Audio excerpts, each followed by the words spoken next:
Football ক্লাবের আর্থিক জগতে নতুন যুগ শুরু করেছে রিয়াল মাদ্রিদ। 2023-24 মৌসুমে 1 বিলিয়ন ইউরো আয় করে ফুটবল ইতিহাসে সবার আগে পৌঁছে গেছে স্প্যানিশ জায়ান্টরা।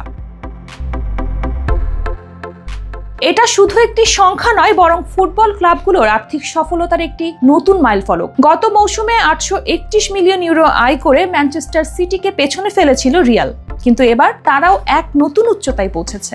ডেলয়েট ফুটবল মানি লিগের শীর্ষে থাকা এই ক্লাবটি আবারও প্রমাণ করলো কেন তারা বিশ্বের সবচেয়ে সফল আর্থিক ক্লাব।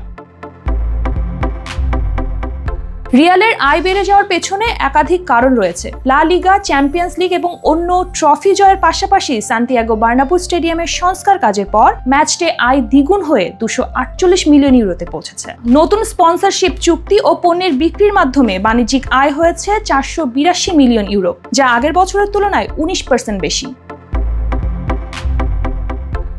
ডেলয়েট ফুটবল মানি লিগের রিপোর্ট অনুযায়ী রিয়াল মাদ্রিদের আয় শুধু তার খ্যাতি বাড়ায়নি, বরং এটি তাদের শীর্ষস্থানকে আরও দৃঢ় করেছে। 2023-24 মৌসুমে বিশ্বের শীর্ষ 20টি ক্লাব সম্মিলিতভাবে 11.2 বিলিয়ন ইউরো আয় করেছে। রিয়াল এর মধ্যে এককভাবে প্রথম স্থান অধিকার করেছে এবং ম্যানচেস্টার সিটির আয়কে পেছনে ফেলেছে। সিটির আয় ছিল 838 মিলিয়ন ইউরো, যা রিয়ালের থেকে 208 মিলিয়ন ইউরো কম।